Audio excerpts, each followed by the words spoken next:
And we're back, and we're live. It's Sunday night. Glad you can join us. Bit of a mixed weekend of football, with it being Premier League supplemented by FA Cup quarter-finals. And we've got loads to chat about, as always. So, a big welcome to Stephen and to Charlie. Hopefully, we'll put a bit of a Disney spin on things. But again, back to talk about football. Yes. So, how are you both doing anyway, guys? Good. I'm good, John. You? Yeah, good. Oh, yeah, good. It's been a strange weekend. It's been a really weird weekend. So, it's just sort of get work back to work in the morning, see how we go, and roll on next Friday. I think it's one of them. When's the long weekend over here? It's Easter weekend, isn't it? We get the long weekends off. Yeah. Yeah. Next weekend, that clocks change, and I've got to say, this has annoyed me all week. I've missed all of the streams from the US that I usually pick up. Yeah, because you sort of set your sort of mind by it, don't you? So sometimes I come home from work and I know that there's like a couple of lunch breaks during the week, and I love watching them. And 3 times this week, I've come in, just gone 5 o'clock, put the computer on, and then realised they all started at 4 o'clock, so they're just wrapping up, and I'm just like, oh no. Yeah. You're an hour closer. Look at it this way, John. You're technically an hour closer to Disney World for a couple of weeks. What a lovely thought. Yeah, because I remember, I think it was last week, Charlie, you put a premiere on. You wasn't going live, but you put a premiere on. I went, right, I'm going to watch that. And we went to go watch it, and it finished. It was the way, I think that's where it started. It started with Charlie's premiere, and then all week I still haven't learned my lesson. I haven't adjusted at all.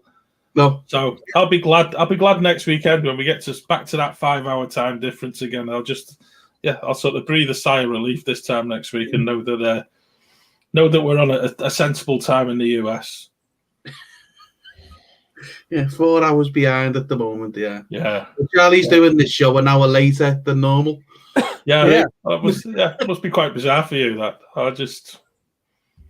I was sitting there twiddling my thumbs, going, "This feels weird." I have an extra hour, so I went out and burned some stuff in my lawn, and got all smoky. Yeah, now I'm ready. Yeah. And then it was a pretty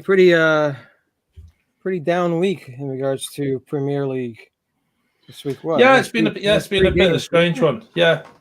And actually, I think probably the best place to start is with your teams, because Liverpool played Wolves last Monday.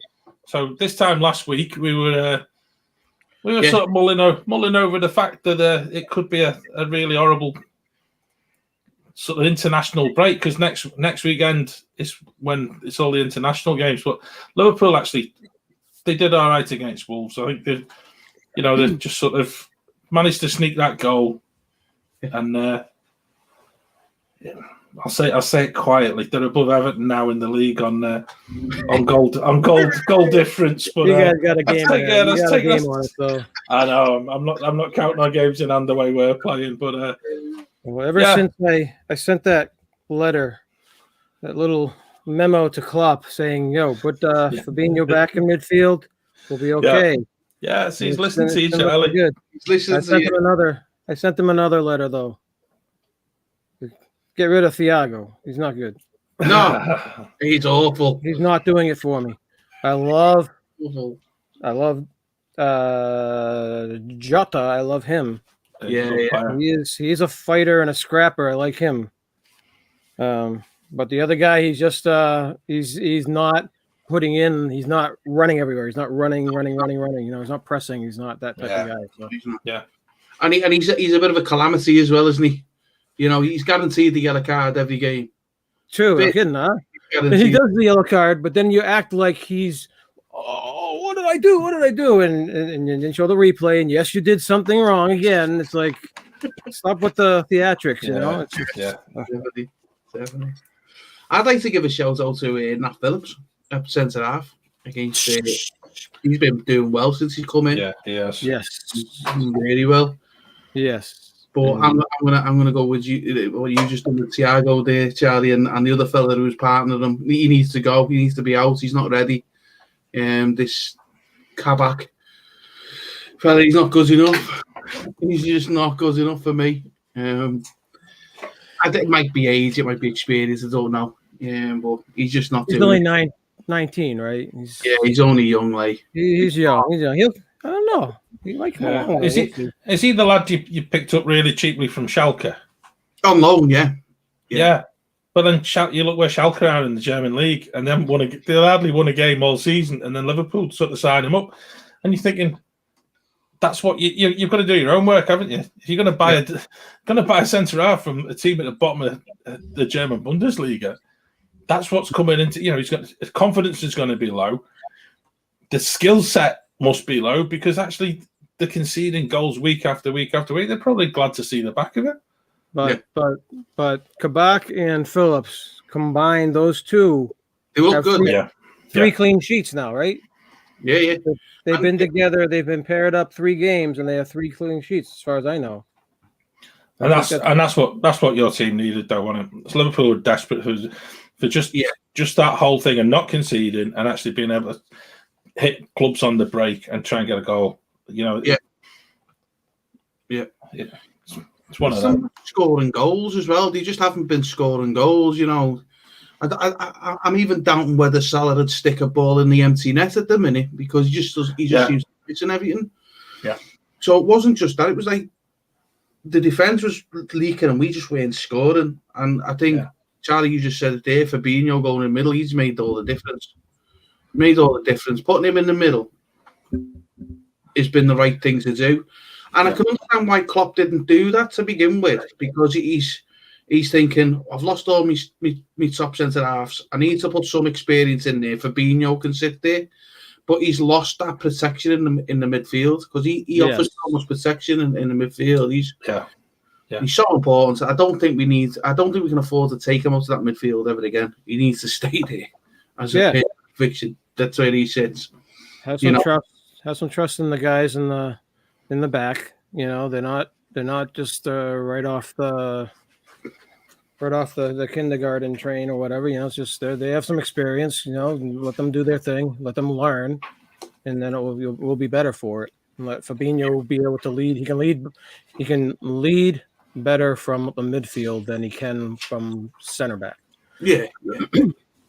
Definitely, and we're through to the next round of the Champions League as well. So we were heading into it last week, really doubtful of where we're going to end. So I thought it was going to be a nightmare of a week. I thought we're going to go to Wolves. We're going to get beat by Wolves. I thought we're going to go play RB Leipzig. I thought we're going to get beat by RB Leipzig.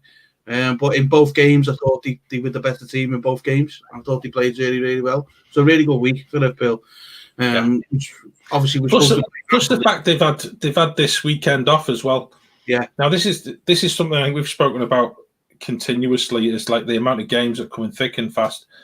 Yeah. Liverpool being out of the FA Cup, plus the fact that they actually their opponents were playing in the FA Cup this weekend, has actually allowed them what could now become nearly like a fortnight. Might even be longer than that. It's nearly a 3-week break from last Monday. Until they play the next game.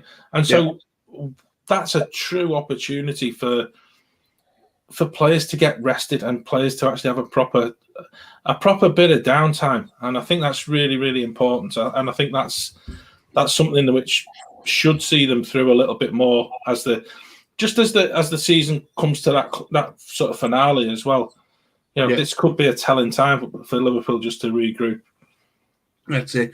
We'll just say hello to Stacey and Nick in the chat as well. Yeah. It is Stacey's 50th birthday today. Happy birthday, Stacey. Oh, my word. Happy birthday, Stacey.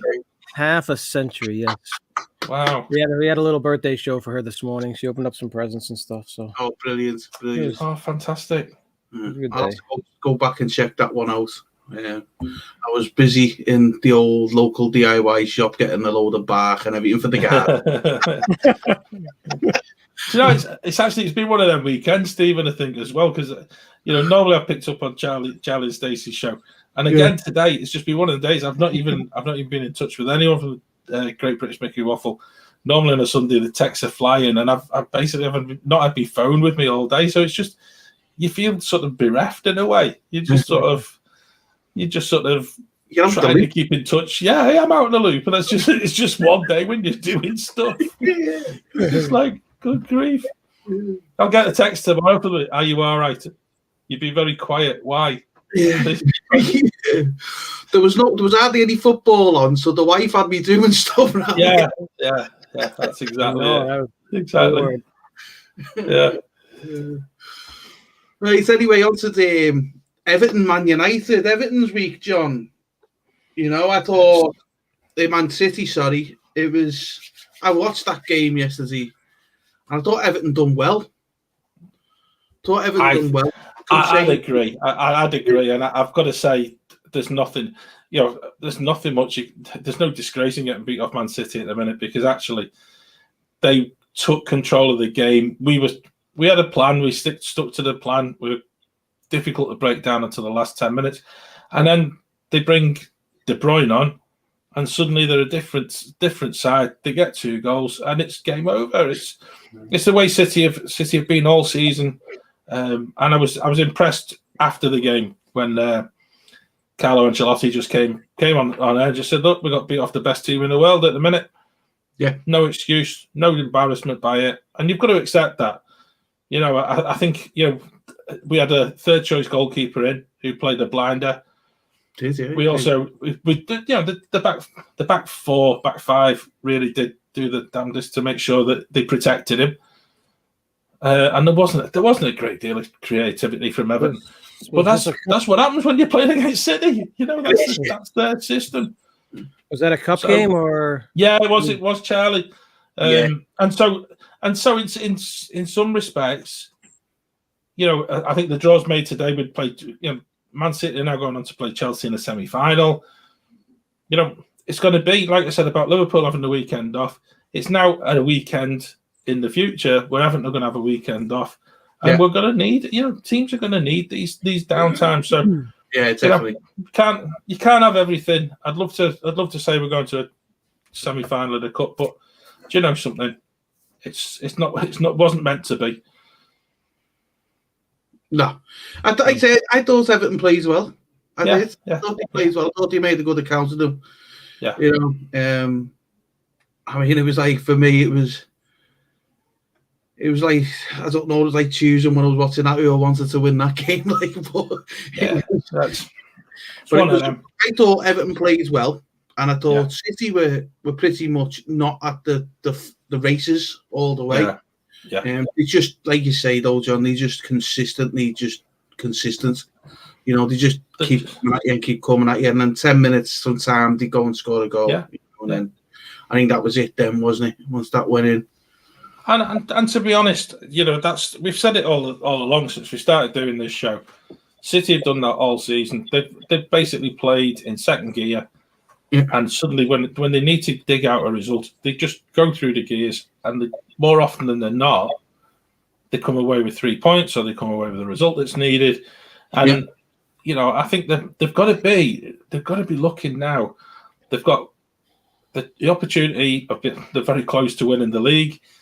They're in the League Cup final. They've got the FA Cup semi-final to play, and they've also got Champions League. And I think for City, they would probably forego all of the domestic stuff to have a chance at winning the Champions League. And I think they're highly capable of doing that this season. Mm. Well, Nick's saying City for the treble. What's the odds? Mm-hmm. Yeah, I don't think. Do you know? So I think Nick's spot on there. I don't think the odds will be very long though. I'd be interested to just see, because I don't think you get much back if you were to put a bet on that. 8-1. Thank you, Sarah. Look at that. They're in a good spot in the league, so they can focus now on the Champions League. Yeah.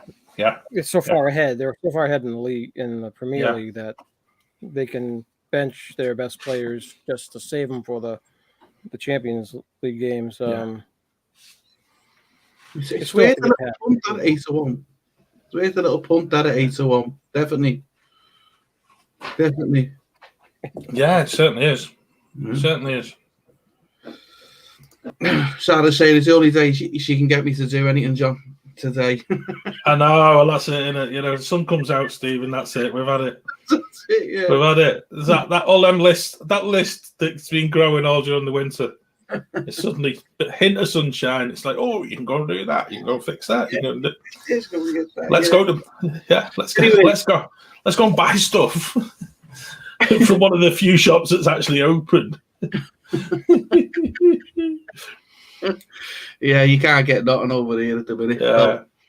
Hey, and a big thanks to Nick as well. Really? Nick was on the show last week, and it was an absolute delight to have him on. So, yeah, cheers, Nick. We appreciated you being with us. It was good. I think Nick's starting off this whole thing because he was in the depths of despair last week after his football team, after Spurs had let him down, and actually Spurs tonight, and it's not long finished. So I'm thinking Nick is probably a very happy bunny tonight because they were absolutely top class. They played Aston Villa off the park tonight, and actually, which is quite a surprise for Mourinho. He changed things around quite a lot, and he changed his forward line, and it actually paid dividends for them, you know. And I think that's again another sign that they're going places. They're now in sixth.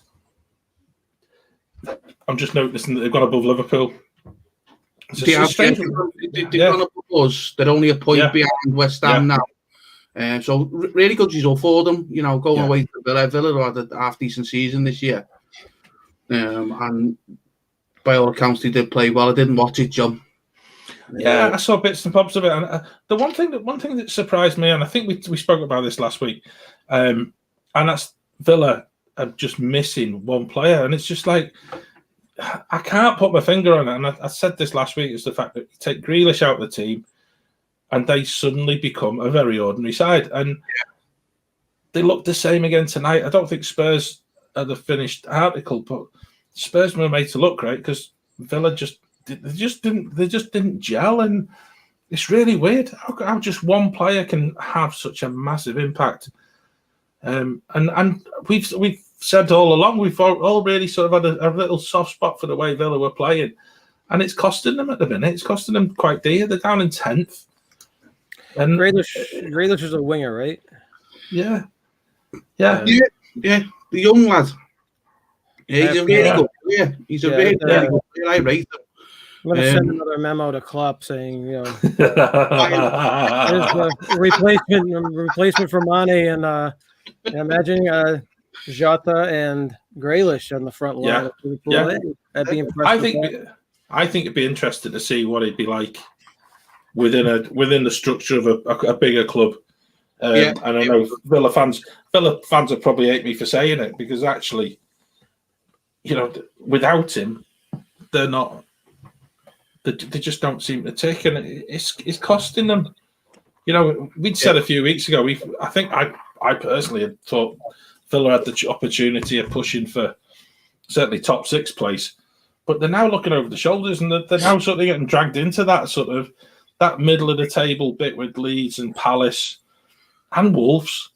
When a few weeks ago they were absolutely flying, and it's really odd. It's just one of those peculiar things that define your season. And at the end of the season, when you look at the finished table, it's not going to say, we had a really good run, we had a chance of doing this. It'll just say, finished 10th, mid-table mediocrity. And it probably doesn't do justice to the actual football that they've played as a team this year. Yeah. It's one of them as well, John, isn't it? He's that good. Can Villa afford to keep him? Can we keep him? Because he's going to fetch a really tidy sum. Is he going to want to stay? He's going to want the challenge to go to a bigger club, isn't he? Don't get me wrong. I think Villa are a big club, but they're just not there at the moment. They're still trying to back up the table. Villa are no small club by any kind of imagination, but I don't see them keeping hold of him. And I'm with Charlie. I think I'll join Charlie and sign that memo to Klopp. Go and buy it. Stacey's saying, is the UK still in lockdown? So, unfortunately so, Stacey. We're We're just in that. We're in that sort of predicament where I think everyone's fed up of being just unable to go and see different places. You know, yeah. I don't know. It's just it's I think it's certainly doing our heads in this weekend. We've reached that pinnacle. We want to go out. We want to go out exploring and stuff. And you're just like, just going for a walk again. But they give us that. They give us the roadmap, haven't they? It's not the UK. So the UK are made up of 4 countries, and what we've done is it's devolved powers. So the UK government don't have the control over the devolved powers. So UK government can't tell Scotland or Wales or Northern Ireland how to do stuff in like when it comes to health and stuff like that. So that's all down to the devolved powers. So we've had a roadmap for England coming out, and international travel is the middle of May. I've got the 17th in my head. I think it might be the 17th of May, but that's the very earliest. It's a case of we're getting to it. They've got like stages to do it, and there's a clear 5 weeks between each stage. So the first stage is April. So we go back to being able to go out and have like the rule of 6. So we can meet up to 6 people in outdoor areas. 5 weeks later, they'll look at it and see if they can do something again. And then so you're looking at May 17th of where we can actually go international travel. But then that's going to depend on, can we go to the countries that we want to go to? You know, we all want to go to Florida, but can we go to Florida? Probably not. You know, I don't know whether Biden will open up the border. I think one of the funniest things of all is, though, it actually falls in, and I'm thinking purely from a footballing point of view, is it's the very last weekend of the Premier League season that they're talking of fans being back allowed into the grounds, and what advantage could that possibly afford whoever's playing home that day? I don't know, and I think there's already discussions in place with the FA as regarding whether or not that's actually going to be able to take place, because actually I think, you know, you could imagine if you did get that one last game, and I'm thinking of what I will come on to talk about the fixture in particular, I think, in a short while. Yeah, we have a couple new people in the chat, so we got to acknowledge. Yeah, good stuff. Excellent. Welcome in. RL Gaming account. Harrison Mills. Yeah. Harrison saying it's the second birthday in lockdown. So Harrison, goodness me, yeah. Now do you know something? That's really where it begins to tell, doesn't it? You know, it's just I really feel for you there, mate. That's tough going. It's bad enough having one birthday locked out. And I'll tell you, my eldest son's 18 this year. I'll tell you one thing, that's not going to be a lockdown party, I tell you. No. I'm telling you, though, the lockdown has to be easier for kids nowadays, because back when I was a kid, if I was locked down, that would have killed me, because we were all outside, playing outside all the time, you know? Yeah, I know what you mean, Charlie. Kids are mostly on video games anyways, a lot of them, you know, so I don't think it's as hard on them as it would have been on us, I think. Yeah. I don't think it's changed, Charlie, because like you say, they're on the games, they're on the internet, they sort of the mates on the PlayStation or whatever it is, the Xbox or whatever they've got. Yeah. And they get through it that way, you know. So but being in lockdown this long, Stacey, has been a nightmare. It's just been ridiculous. Yeah. You know, it's the way the UK have dealt with it, and that's just something we just have to live with. But hopefully we'll be out of it soon. Hopefully. Yeah. Unfortunately, it's one of them things, and you just have to accept it, don't you? And I think if you don't accept it, you go scatty even more quickly. So that's it. Yeah. You either laugh or you cry, and I prefer to laugh. Yeah, same here. Nick getting his Arsenal stuff over here. Yeah. West Ham losing the 3-goal lead. I was happy to see West Ham splitting points, so that increases the odds of Liverpool reaching maybe the top 4, you know. So I was happy with it. I think, to be honest with you, Charlie, I think our only realistic chance of getting Champions League football next year is if we go on to win it this year. Yeah. But I can't. That's not out of the question either, you know. I know, but I can't see past City at the minute. Just don't see having said that, though, Liverpool have the old Indian sign over City in the Champions League, don't they? So it could well be. Could you imagine that would be some final, wouldn't it? A Liverpool City final. Can't beat until the final either. Yeah.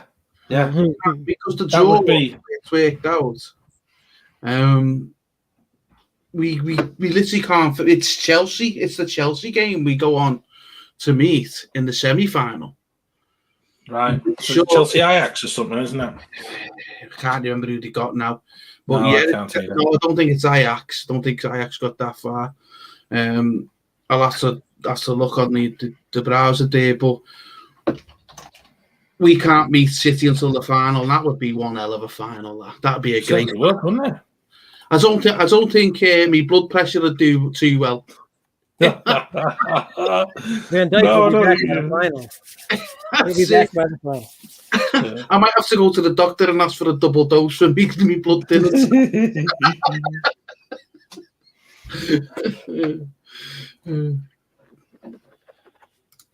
That'd be a good final. Oh yeah, City for the quad. Yeah.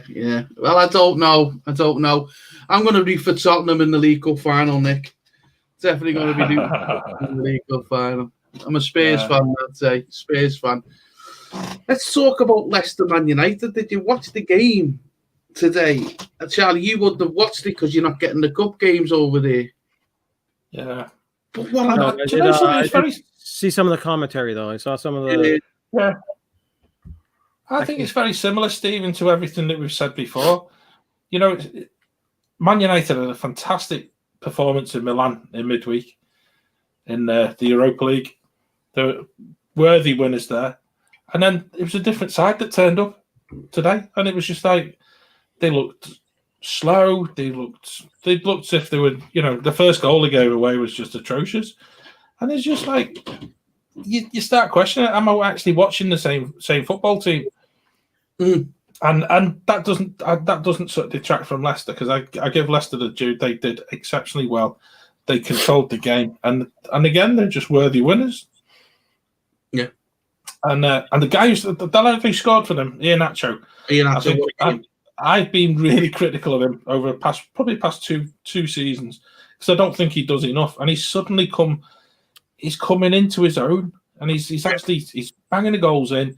He seems to be really confident. He seems to just have something where it's all clicked all of a sudden for him, and that's great, because I think there was a time, even in the last transfer window, where people are thinking he's maybe going to get moved on, but the club have stuck with him and they've actually tried to develop him. And and I think with the fact that Vardy's sort of gone 32, 33.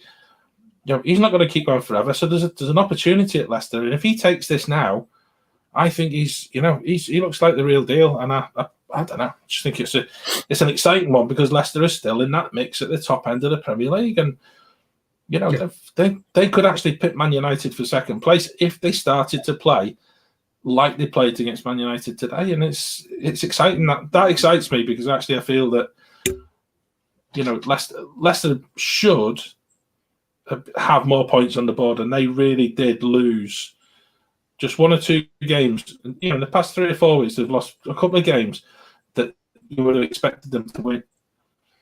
So to see them now come to the final, I'm thinking again, the confidence there is going to be sky high, and I think that should stick with them in the Premier League. And then the next Premier League game they'll look as if they look like Man United did today. You just can't tell. It's so frustrating. It really is. Yeah, Nick has a good comment there too. About it's like whenever they start winning too, it's not just Ole that's getting arrogant. All their fans get arrogant. They all start thinking, and they start trash talking everybody else. It's like and then they get knocked down a few pegs where they actually are. It's like they're not as good as their record. Yeah. No, and I think it's interesting to look at the re-emergence of Chelsea, having sort of sacked Lampard as manager, very, very quickly got reorganised. And again, they're looking as if they're in a position where, they're not going to get beat very often. You know, they really do look as if they're coming together and gelling, and you know, that's probably quite scary. I think if you're looking over your shoulders in that top four, because Chelsea are really they're probably the team that are most in control at the moment. And again, they're still in the Champions League. They've still got, they're still in the FA Cup. You know, they could turn what's been an ordinary season into being one which nobody really foresaw. You know, just even a matter of a month ago. So, yeah, I'm a little sad with Chelsea. Their success is coming at pretty much the expense of the American Pulisic. You know, he's sticking out a little bit. I wanted to see him become our superstar and do good and lead the U.S. to the World Cup. You know, to hopefully further along in the World Cup. And now it's like he's being benched, or is it he's being brought on at a key point in the game to be an influential player, but he's not a starter. You know, so yeah. I was reading something the other day about him as well, Charlie, and again, just sort of linking him with Liverpool. I think it was Brad Friedel, obviously US goalkeeper, but also played for Liverpool. But he was linking him and said he'd actually be a really good fit at Liverpool, and he just needs a team that will just sort of pick up on, just his, he needs a team to be built around him rather than him having to turn up week after week and play in a system that doesn't suit his style of play. You know, he's a flair player, and I think that's where he's at his best. And he's not. I don't think he's been told to play a role at Chelsea at the moment that just doesn't suit. So, yeah. Didn't Pulisic used to play for Dortmund? Did he not? Yeah, Dortmund. He played for Klopp too. Yeah, he played under Klopp, didn't he? And he will have been there with Tuchel as well. Yeah. So I wonder if there's something going on there with them two. I don't know. Maybe there's something a bit that we don't know what's going on, because Pulisic is a good player. There's no doubt about that. He is a good player. So why is he not playing him? Is it the system that he's using that Pulisic can't play in, or is there a personality thing going on? Could be, yeah. Maybe he thought he's in since he broke through with Frank, that he thought he was entitled on the first team, and maybe it is an attitude adjustment that he needs to do or something. But there's another pattern going on as well. So when Frank, he was playing a lot of the young English lads to help, give them the go. Now all of a sudden they're not getting a look in either. Yeah. Tuchel's not interested in that. Frank Lampard was very much an advocate of giving the young lads a go, giving the young English lads a go and stuff. Tuchel sees it differently. Don't know. Again, I'm just going to say what I said a few weeks ago. I think it was disgusting what Chelsea done with Frank Lampard. I don't think they should have sacked him at the time they did. Yeah. Tuchel's come in. They've had a change of results. However, every time you get a change of a manager, there's a change of results, because the players start thinking, "Oh, I could end up losing my place, so I need to up the game." So yeah. Nick makes a good point. It's nice seeing a different top four emerging. Not at the expense of Liverpool, Nick, but go on. We'll let you change out the other three once in a while, but Liverpool. Well, just go back to the Leicester Man United game. Ollie got a Solskjaer. Nick said he did a little bit arrogant and stuff like that, but I was a bit surprised that Twitter started trending with Ollie out today. Yeah. And I'm thinking, well, that's a little bit naughty from them, but that's just typical Man United fans. They're so fickle. But we're all fickle. I know we're all fickle, but they I don't know, maybe they're more fickle than everyone else, or I'm just anti-United too much to not to see it any other way. But I just thought Ollie out. I don't agree with that one. Like I said when I got me rant the other week about Klopp. He's done well. Ole Gunnar Solskjaer. He's done really well. He had a really horrible start of the season, and he was looking like it was going to be a real nightmare for him, and it was just going to go south.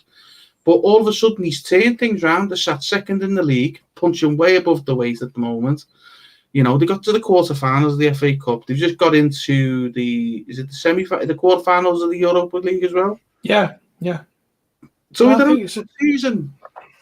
Yeah. Not a good season. I just Gary, what do you guys think of that one? I'm wondering if it's like the comment you just said. It's like they're currently in second, but is it because of their achievement or because of all the other top 6 teams self-imploding and losing stupid games here and there, not being focused? And so that just kind of like moves Man United up a little bit further than they normally would be, because the other teams are imploding, or because of their actual doing better. I don't know which one it is. Yeah. I think it's going to have a play, isn't it? The fact that, teams like Liverpool just haven't performed this year. We were doing well until Christmas, and then we've just been on this horrible run where we've lost six league games at home. It's those nasty Everton keepers that keep on taking out our players. I've got a different take on this, and actually, I'm looking at it from a point of view that United have got rich history. They've played shockingly for a number of years. The dynamics of the team look really weak, and having Mourinho in there probably was the worst thing I think that could have possibly happened to them. And I think what Solskjaer has actually managed to do is actually add a bit of stability into the core, and they've actually allowed the team to go out and actually play football. And they're half decent to watch. They come across, some days they turn up and like today, they just look short of. Today they look short of sort of attacking ideas from the midfield. It was a really odd, it was a frustrating thing to see, but they changed the players. But what Ollie's managed to do is actually, Luke Shaw, and I think I mentioned him a few weeks ago, was on his way out of Man United because Mourinho didn't like him, and he's actually turned into being the fullback we know he's capable of being. And between him, Bruno Fernandes, and then whoever they choose to play up front, they've got some attacking prowess. And I like the way United are setting up. I think they're possibly a couple of players short. I don't like Maguire at the back. I just think he's playing in the wrong team, really. They need someone who's capable of walking the ball out of the defence and is actually a little bit quicker. But United are a work in progress, and I actually think that they're a good shout for top 4. But I think even next season, I think they've got it there. They're back where they were possibly when Ferguson was there. And I know Nick's made a mention of Ferguson being in the background. Yeah. And I can understand that, but yeah, but I think that's what United needed. They needed that sort of direction. I'll chuck into the mix if they'd have left Moyes there rather than getting rid of Moyes as quickly as they did. They'd have saved themselves an absolute bucket load of money, and I think they possibly would have been on a sort of winning streak a lot more quickly. They didn't give him enough time at all, I didn't think. No, they didn't. They didn't. Maguire brothers still in Greece. I think people need to have a long hard look at Maguire and wonder if he is actually a decent footballer and whether he should be getting paid the kind of money he's getting paid to do what he does, because he's always something for me. He's just not the guy at all. Yeah, well, it's possibly worth saying now because I've already said I don't like him. But then you're then looking at an England team that's going to turn up next weekend that's got Maguire in the squad. But they've got Eric Dyer, who can't even get in the Spurs team. And Eric Dyer's chosen ahead of a long list of centre-halves. Yeah. Aston Villa, the Mings has made the squad, but Konsa hasn't. And then there's 2 Everton centre-halves. Ben Godfrey, I think, would have been worth a go, just simply because he's quick and he offers something completely different. And Michael Keane as well. But there's teams that, and the lad at Brighton, was it Lewis Dunk?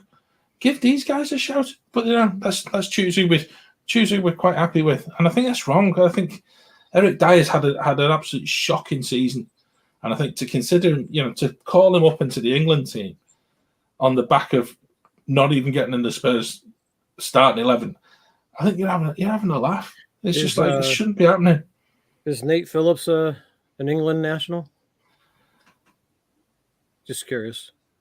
I'm not sure. Who? Phillips. Philip. Yeah, he's English. Yeah. He's English. Maybe he's up and coming. Yeah. I don't know whether he's eligible to play for someone else. He's a fighter. He likes to. Yeah. He's making a good play for himself this last week. He plays very well. In fact, since he's come back off loan last season and played, he's played well for me. I think he's better than Dyer, right? I mean, earlier than what he did. Yeah. Well done, Sarah. I like that. That's absolutely spot on. Yeah. Yes. A puppet master. Yeah. Definitely. Nick's having a go. Yeah. Alex, I think with Nick being a Spurs fan as well, and he's in a better position than I am. But when you get a Spurs fan turning around, it's Dyer by name, and you're just like, well, that sums it up for me. But do you know something, guys? We're 40 minutes into the show, and I've not had a rant, and I've been sitting here all night, and I really want to rant. Go on, have a go. Do it, man. Because I had the absolute joy yesterday of watching Brighton. Now, I wouldn't normally choose to watch Brighton, but they were playing Newcastle.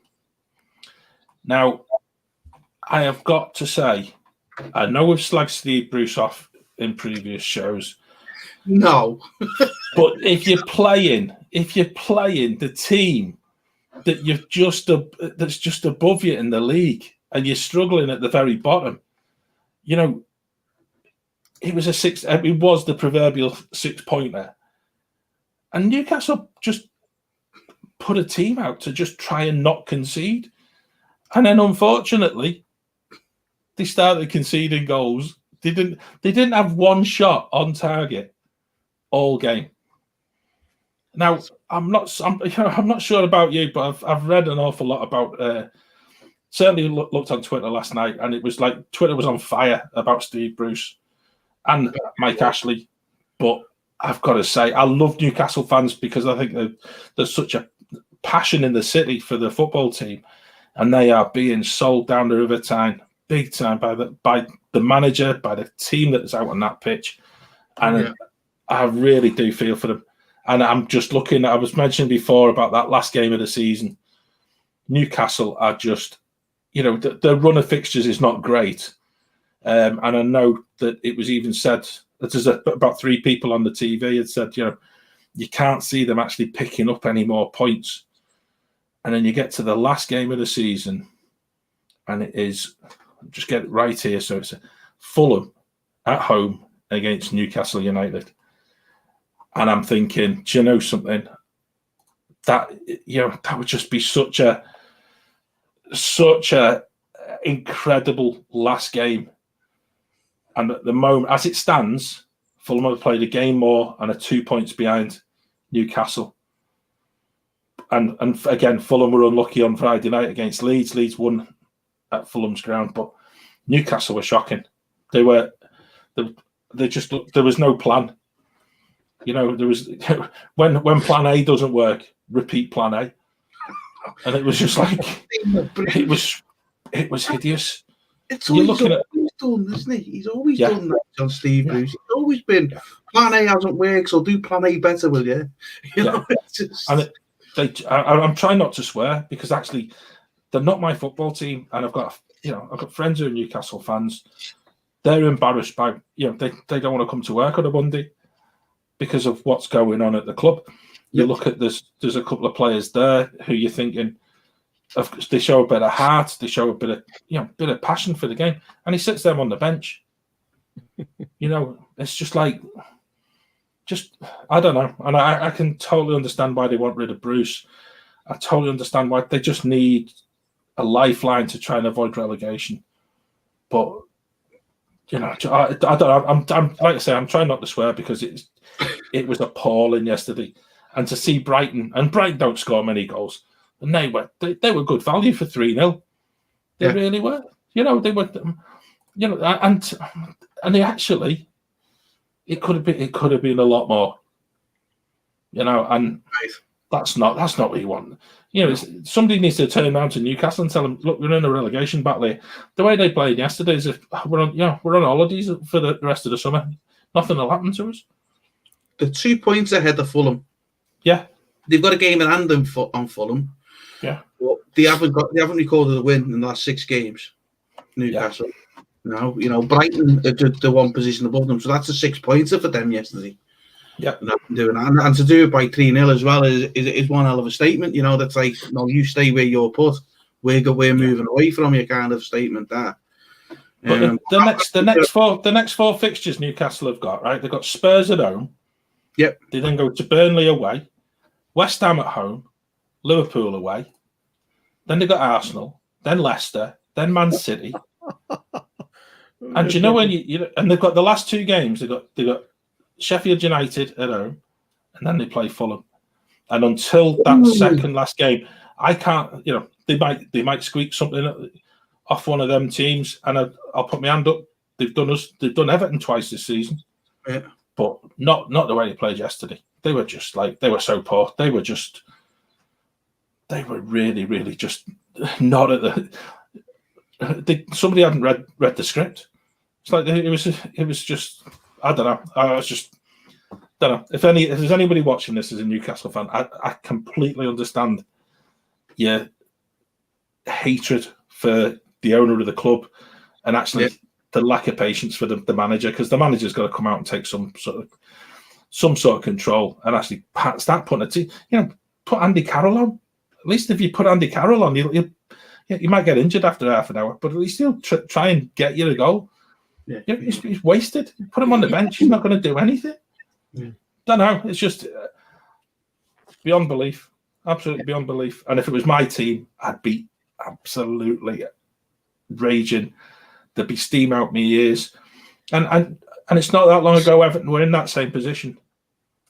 You know, but we dug deep and we actually put a team out that would actually perform. You know, and we had a season when it was, I think the midfielder called the Dogs of War. And that's what it was. It wasn't pretty, but they dug in and they made sure that we weren't going to go down. Yeah. And it was Newcastle just look as if they just want to roll over, and if they were dogs, they want to roll over, have the belly rubbed a bit, you know? Yeah. Just no fight. There's no None fight. At all. None at all. Knowing a few Geordies myself, John, they will be hating. They're very bad people over the football. Like. Yeah. They're like if they get beat, that's it. The week is ruined for them, you know. Oh God! Oh good God! Yeah, and actually, they won't be looking forward to the fact Sunderland are playing half decent as well. So there might be a time teased derby on the go next season if they get relegated. You know, but picking up on that, and this is something I was speaking to my kids about last night. And again, if you're a fan of Sheffield United, if you're a fan of Newcastle, okay, you might like these players. I'm willing to have the discussion with you another time. But like Sheffield United played a lot of money for the lad Ramsdale in goal, who last season had got relegated with Bournemouth. Newcastle ended up buying Callum Wilson and Ryan Fraser both from Bournemouth, having been relegated last season. So you're looking at this. This is, there's a reason why teams get relegated. You know, it's obviously the players aren't putting the shift in, or the players aren't good enough. And yet these teams are sort of turning these players out week after week. What happens this season? You got sold from your club last season because you probably had a thing in your contract where you could get out. What happens this time? So if you go down with Newcastle, you go down with Sheffield United, do you then go and find a team somewhere else? Just because you want to stay in the Premier League? I don't get it. I think we spoke about it with regards to Liverpool as well the other week, John. You know, and you just seeing the fight. You just need to see the fight. As long as you see the fight, you don't matter if you get beat. As long as you see the players putting the shift in and fighting for them. Well, Newcastle aren't seeing that from their players at the minute. No, you know, just putting the fight in, and they are. If they're not careful, what you saying they're playing Fulham at the last game? Yeah. You know, Fulham have lost the last 2 games as well. So Fulham are in an up and down season. But that could be a really crunching game, that last game of the season, Newcastle Fulham. You know, that could be a decider of who goes down and who doesn't. You know, I think as well. I think Fulham again are another club that I think we've spoken about in the past few weeks. They've been nice on the eye to watch. They've shown a bit of fight, and they're now in a position where actually they desperately need points, and their run of fixtures is equally. You know, they've got Villa. 3rd of April is the next round of Premier League games. They've got Villa away, then Wolves, then they're away at Arsenal, then they've got Chelsea, Burnley, Southampton, Man United, and then to that game at Newcastle. They're in a similar position. They could find it difficult to get the points on the board to challenge Newcastle, and I would really hate it if Newcastle just stayed up by default because Fulham didn't win enough games to just overtake them. I have a silly question. Maybe you guys can answer. In regards to being relegated down to the Championship League, is there like if Newcastle went down or whatever, is there like a huge difference between Championship games and Premier League games? Do their fans not show up, or is it cheaper? No. Or Newcastle fans are one of the most passionate set of fans you'll see. The fans will be there. Oh, okay. Yeah, they will sell out their 50,000 stadium, seater stadium, even in the Championship, and they have done. When they were down there a couple of seasons ago, they just sold out. So that's one thing you can say. I do like the Newcastle fans. I know a few of them. They are really passionate, and you can talk football with them. They can be a little bit deluded at times. Don't get me wrong.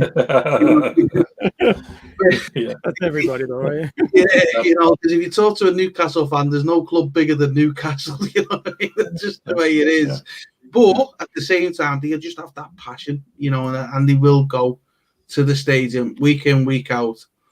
The problem you've got when the gulf when you go down to the Championship is the quality. The quality just drops. But the problem you've got with it's a much harder league to win because first and last, the quality between them is not that much difference. Yeah, I think the other problem though, Stephen, as well, is the money. Because actually, once you get relegated, you get this sort of what's called a parachute payment, which is like a partial payment for, was it 2 seasons?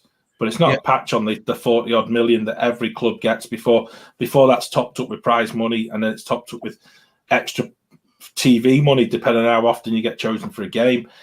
So in some respects, you're 40 million down before your season starts, and that's a massive gap on the account sheet, isn't it? It is. Are you guys able to watch Championship games, or is it just local? No, it's they're on the. We don't get that many. But what's happened with Premier League games during lockdown? What we've been able to do is we've got that sort of wall to wall. They're all being shown.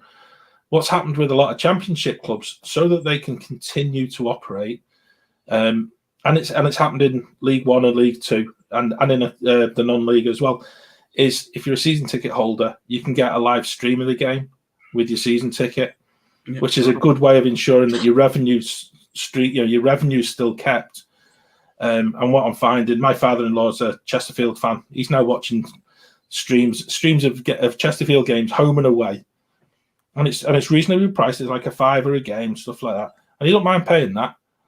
And that I think has been a really good way where Championship clubs have been able to stay afloat, because they've still got the money coming in from that. I think what we need to look at is a club as big as Newcastle should not be scratching at the bottom end of the Premier League year on year, and it's all money based, and I think it goes back to the owner. And I think we did mention it last week or the week before. You look at the model with Norwich, who got relegated last season, and the top of the league, they've kept the same manager, they've kept most of their players, and actually there'd be another welcome addition into the Premier League next season because they play an exciting brand of football.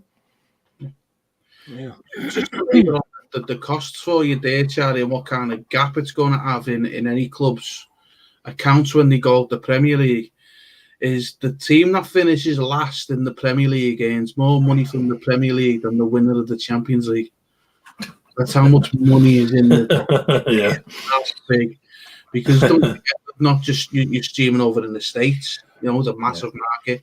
We're streaming over in China and all them like South Asia, and that's a massive market. It's just huge. This is what we were talking about the other week. Is like the NFL have the games outside the States.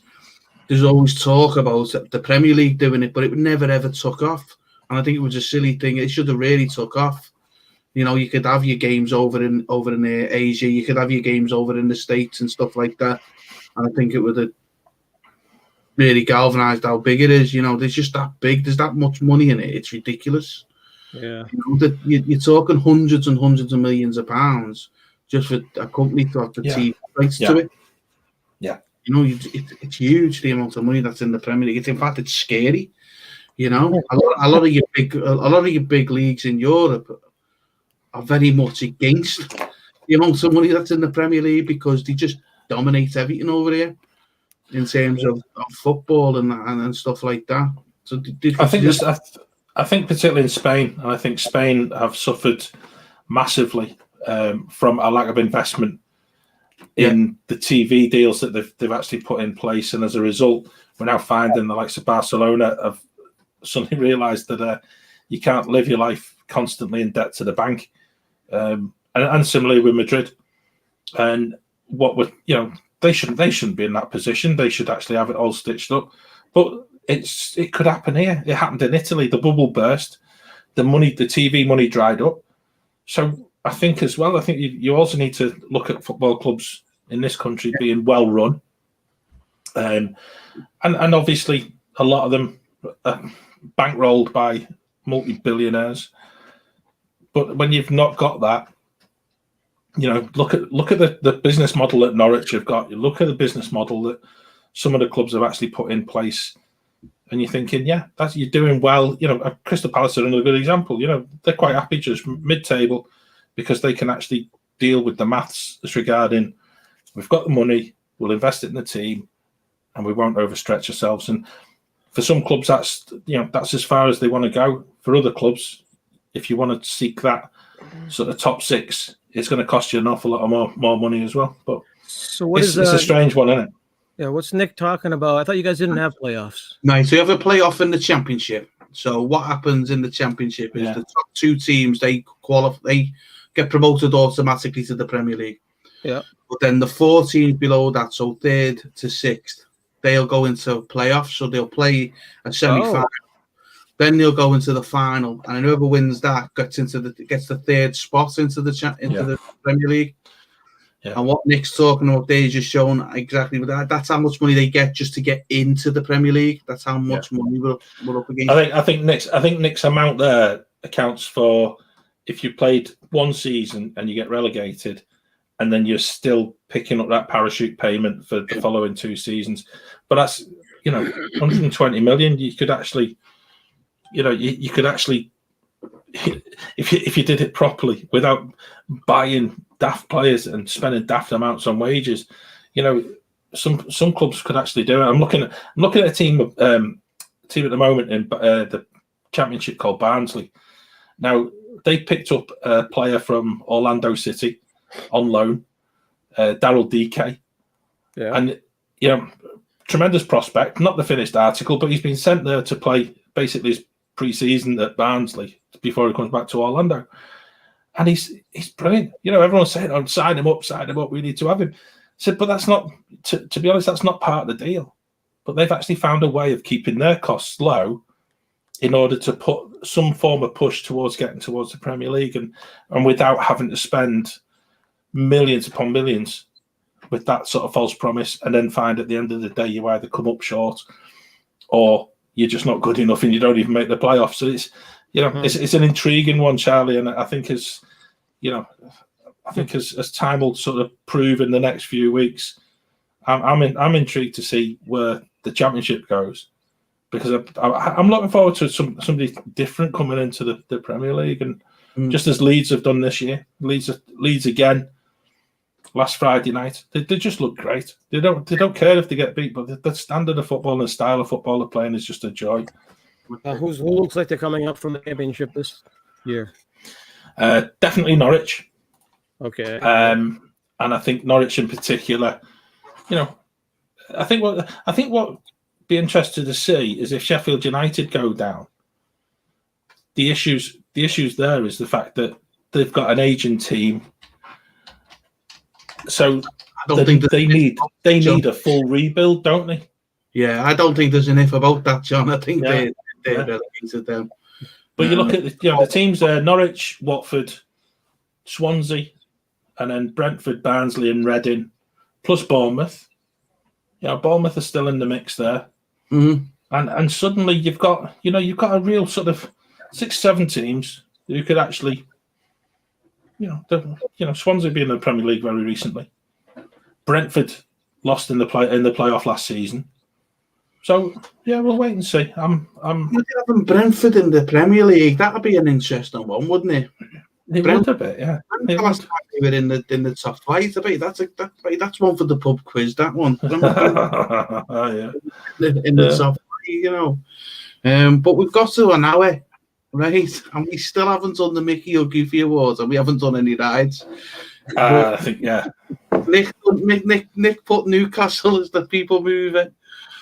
Complete non-mover. Complete non-mover. Yeah, I think that I go with that. Yeah, it's a bit like I say.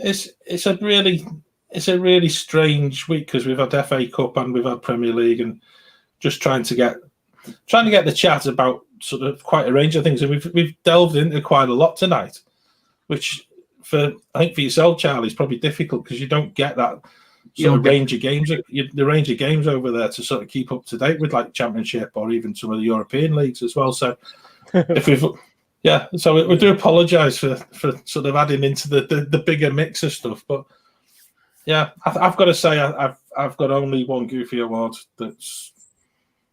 In fact, that it's even being polite giving them a Goofy Award. Steve, it's just Newcastle. I just think it's just yeah.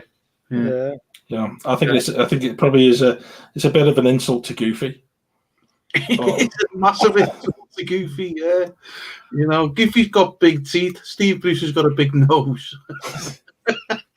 Well, then does the Mickey go to Brighton? That's what I was thinking there straight away. Does he go to Brighton? Because that's 3-0. It's a 6 points. They're getting up. You could say Tottenham. Where did the Mickey Mouse? Yeah, that'd be the only other one. He's done well today, beating Villa away. Getting themselves back into the European spots. I think after half an hour today, if you were a West Ham fan, you would have been nailed on. You'd have been nailed on for the Mickey Award. 3-0 up at home, and then it all went pear-shaped, and you end up drawing 3-3, and Arsenal come back and bite you.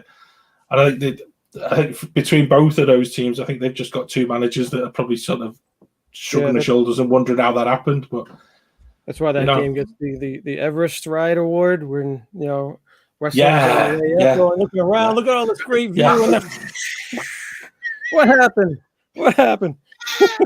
Yes. West Ham and Arsenal get the Everest this week. Sarah's put something in the comments, and I don't know whether you'll be familiar with it, Charlie. She's put Accrington Stanley. Who are they? And old milk advert. I'll tell you how old it is. Ian Rush in Liverpool's football team at the time. And it's a young Scouse lad, and he's talking, they're trying to promote milk. And he went, Ian Rush told me that if I don't drink me milk, I'll only be good enough to play for Accrington Stanley. Who is that? Exactly. And it was just strong Scouse. So Nick saying, showing your age there. And then, of course, I'll have to come back to Stephen Toby. You'll have to Google it. You have to go on YouTube, Charlie, and they go Accrington Stanley. Who are they? Milk advert. What? It's a young lad, and from the 80s, the British advert. And being from Liverpool, it's something you'd always get thrown at you. It is, it is. Accrington Stanley, USA. Yeah. But Nick's saying West Ham for Goofy, 3-0 up. And then down. I understand that. Yeah, get that one. Totally get that one. There's a good shout there. Yeah. I'd probably throw Man United in the Goofy Awards as well for the absolute dire show that they put on today. Yeah. But Mickey Mouse, I go with Charlie and say it's either with Brighton. You know, if we're going to give Newcastle the Goofy, I think the natural one is to give it to Brighton. Getting 3-0, that's a good result. That it was a really good result. I think as well is the fact that they really wanted those points. They really wanted the win. Yeah. If they'd have lost the game, if Newcastle had come to their spot and won, the whole table for Brighton would be so different. They'd be in that sort of that bottom. They'd just be a point ahead, 2 points ahead of Fulham, and they'd suddenly be in that sort of precarious position. They're now 4 points clear of Newcastle. And you think Brighton, they've got enough there. Yeah. Whenever Brighton wins, I'm just going to say tack it up to the magic of Lallana. That's what you have to. Yeah. The magic of Lallana, yeah. Definitely. It all comes down. I tell you, played really well for them yesterday was Danny Welbeck. Yes. And again, just looking at players who, you know, you've got Lingard who's gone to West Ham and suddenly looks a proper player again. But Danny Welbeck, you know, I think people sort of were surprised when he went to Brighton because he's always been injured everywhere he's gone, and actually he's doing a real good job there. And same as Lallana, they've got a makings of a really decent squad, and you know, I don't know. There's an element of quality that they've got, and I think. Let's give them the Mickey. Brighton. I'd be good with that. And they're worthy of it. Yeah. Okay. So that's the Mickey and the Goofy sorted. Is that where Sturridge ended up? Accrington Stanley. Where is he nowadays? I don't know.